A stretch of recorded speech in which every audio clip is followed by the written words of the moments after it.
What have you done today that makes this day successful? Think about it and write it down. If at the end of the day you can jot down the things that have made it a good day, you will soon see patterns forming. This really is a good habit to get into. When you can see a pattern of pleasure, you'll know you're on the road to success. So take note of Mr. Franklin's 3 principles of success and ambition.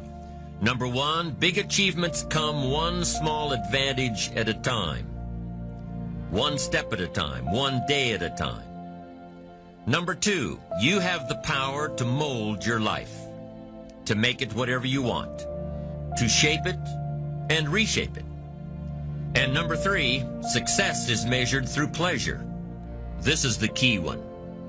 Success is measured through pleasure. You've got to be happy along the way. You've got to learn to give yourself a pat on the back. Good job, you need to tell yourself. I'm proud of me today. You've got to be happy. You've got to learn to enjoy the process. Suppose a farmer has some land, and it's good fertile land. Now the land gives the farmer a choice. He may plant in that land whatever he chooses. The land doesn't care. It's up to the farmer to make the decision. Now remember, we're comparing the human mind with the land because the mind, like the land, doesn't care what you plant in it. It will return what you plant, but it doesn't care what you plant. Now let's say that the farmer has 2 seeds in his hand. One is a seed of corn, the other is nightshade, a deadly poison. He digs 2 little holes in the earth and he plants both seeds, one corn, the other nightshade. He covers up the holes, waters, and takes care of the land, and what will happen? Invariably, the land will return what's planted. As it's written in the Bible, as ye sow, so shall ye reap. Now remember, the land doesn't care. It'll return poison in just as wonderful abundance as it will corn. So up come the 2 plants, one corn, one poison. Now the human mind is far more fertile, far more incredible and mysterious than the land, but it works the same way. It doesn't care what we plant. Success, failure. A concrete, worthwhile goal, or confusion. Misunderstanding, fear, anxiety, and so on. But what we plant, it must return to us. Faith is substance. An interesting word, that the powerful ability to believe in the possibilities that are possible for you. If you have faith to believe, that faith is substance. Substance meaning a piece of the real. Now, it's not the real, it's not the podium, but it is so powerful that it's so close to being real.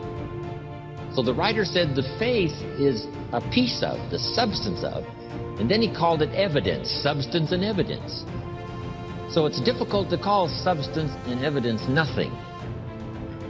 It is nothing in the sense that it can't be seen except with the inner eye. You can't get a hold of it because it isn't yet tangible. But it is possible to turn nothing, especially ideas and imagination. Now, if you believe that it's possible for you, that substance and evidence becomes so powerful that it now can be turned into reality. So the first step is to imagine what's possible. Second step, to believe that what's possible is possible for you.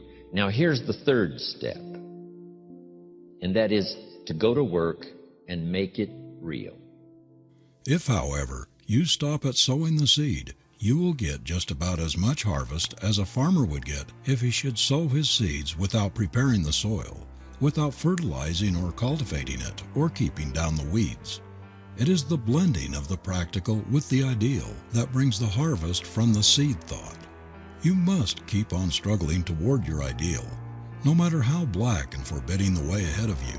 Just imagine you are carrying a lantern which will advance with you and give you light enough for the next step. It is not necessary to see the end of the road. All the light you need is for the next step. Faith in your vision and persistent endeavor will do the rest. There is no doubt that if we do our part, the divinity that has created us, given us an appointed place and a work in the plan of the universe, will bring things out better than we can plan or even imagine. Sometimes we take life too seriously. Oh no. Make a commitment to be happy, find little things just to get tickled about. and laugh. Find ways to be happy in the moment. A lot of people say, well, I'll be happy when I pay off all my bills. No. I'll be happy when I get my divorce. Oh, no. I'll be happy with the children gone. Oh, no. You want to be happy now. See, there are no guarantees. No one say you're going to be here 2, 3, or 4 years from now. So you want to be happy right now, in the moment. Repeat after me. I must make a commitment to be happy right now. Make a commitment to be happy, because life now has new meaning for you. Just enjoying the sunset, or just looking at life, or looking at nature, going for a walk. It's the little things in life that counts. Many of us delude ourselves with our words into believing that we're making changes and making progress, when in fact our daily activity is taking us in the exact opposite direction of our affirmations. Why would you walk in the opposite direction of your dreams? The man dreams of wealth and walks daily towards certain financial disaster. The man wishes for happiness and thinks the thoughts and commits the acts that take him to certain despair. So to have a prosperous life, start a prosperity plan. To become wealthy, start a wealth plan. If you are ill, start a health plan. If you don't have energy, start an energy plan. If you don't feel good, start a feel-good plan. If you're not smart, start a smart plan. If you can't, start a can plan. If you haven't, start a have plan. Anyone can. Even a bad person can start hearing good messages and reading good books. Recognize that the start of the better life, the happy life, the wealthy life is today. This is exciting. Both the process and the result can begin today. It's hard. Easy is not an option. It's hard. When you're working on something and you put everything you have in it, and it doesn't work out, you lose your money and other people's money. It's hard. It was rough when I lost my job, and I could not find a job. It was humiliating and embarrassing, borrowing money, and then I couldn't pay the money back when I told them I would. That's rough. How people look at you, how they respond to you. It's very hard. It's humiliating. Here's what I discovered that happens to you in life, that you will go through things, and while you're going through them, you can't understand why it's happening to you. But after you go through it, you get back and you look at it and you say, oh, now I understand why I needed that lesson.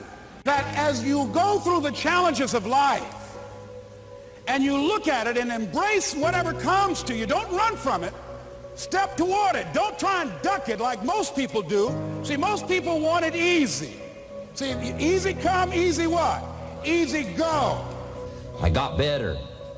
I got better day by day and week by week and month by month, and I'm asking you to do the same thing until you can develop a long arm and a long reach, until you can develop influence that won't quit. Touch people next year you couldn't touch this year. Touch people now you couldn't touch before. Conduct a meeting now you couldn't conduct before. Heart and soul now mixed in there that wasn't there, is missing before. I'm asking all of you to get better in spite of the winters, in spite of the downturn, the money downturn, the social downturn, the personal downturn, whatever it is. Just get stronger. Get better. We've all got those personal winters. The key is not to wish for a better winter. The key is to wish for more strength, more wisdom, more courage, get better, get wiser, get stronger.